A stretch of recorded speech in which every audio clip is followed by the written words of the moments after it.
Cái mạch thì biết nát rồi anh. Ui, vỡ nát đi mạch. Này thay anh quay rồi. Rồi, cái dây cáp gimbal này, đứt này. Đứt cáp gimbal. Đứt cáp gimbal. Này dính nước đúng không anh? Quỳ tím này, để anh tháo thế này. Anh cứ quay cho em đoạn này. TML có con đang trưng bày ở trên kia không? Nó tin vào của Luge ấy.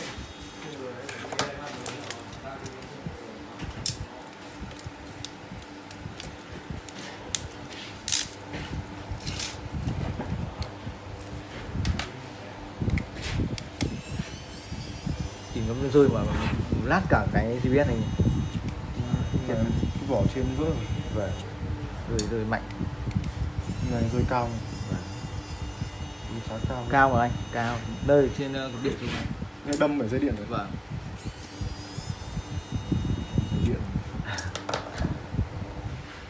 Ông chú ông cũng bay không? Anh quay cái quỳ tím này. Đúng rồi, quỳ tím này. Quỳ chuyển đói rồi. Trong cái nền. Vâng. Nền này chưa hút ẩm hay gì. Vâng. Không được đúng không anh? Không nên bật. Cái quỳ chuyển đỏ.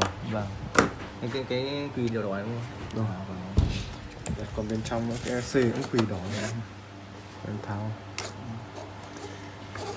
Anh quay đoạn dưới này, tháo rồi cũng. Anh nhìn thấy rồi, em nhìn thấy rồi. Thì hiện tại thì em qua càng. Anh xem cái motor nó có làm sao? Motor thì bây giờ nó không bật lên nữa, em không check được đâu. À thế. 4 cái motor thì cũng không kẹt. Không kẹt.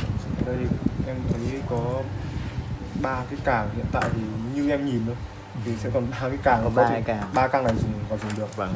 Còn cái càng này gãy đây, cái này thì phải thay. Vỡ đây, đúng rồi. Thay một cái mạch, một cái IMU.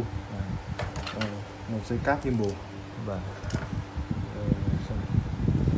Vỏ trên dưới thì cái này có thể tận dụng được nếu mà anh chấp nhận nó xấu thì vẫn dùng được. Vâng. Vỏ trên dùng được, còn vỏ dưới thì dưới là cái ngỡ này rồi đúng không anh? Đó là cái lắp vào để đúng không? cái này thì có vỡ này ra rồi, cái này em xem nó gắn lại được, nó gắn lại đỡ. Nó gắn lại được thì nó cũng tại vì khi mà rơi nhẹ là nó lại gãy ra nhỉ. Cái này gắn lại thì em gắn lại chắc được thôi. Thế à? Này em phải xem qua đã vì nó liên quan kết cấu của càng ấy. Vâng. Nó quan trọng là nó phải bay đúng không anh? Nó phải chuẩn. Nó bay cái này nó chịu lực. Vâng. Đấy. Thì tạm thời là máy thì có rơi nước. Em bật nguồn thì nó cũng đang không lên đấy. Bấm một lần thì lên, lần thứ hai nó không dí được. Nó lên 2 đèn rồi nó rồi. Tốt là một lần là lên rồi, một lần hai không lên. Lần 2 chỉ lên tầm 2 đèn thôi là nó hết, nó không lên nữa. Ok. Con này sửa rồi thì sửa là nó được sửa được rồi. Nếu trong trường hợp ở đây thì hai cái main này của anh không chết này, cái EC và cái main không chết thì em tính. Cái main không chết là được đúng không anh? Nếu main không chết thì bọn em sẽ sửa nó đỡ hơn thôi. Vâng. Còn chết main thì chắc là anh chết main thì buôn mới. mới.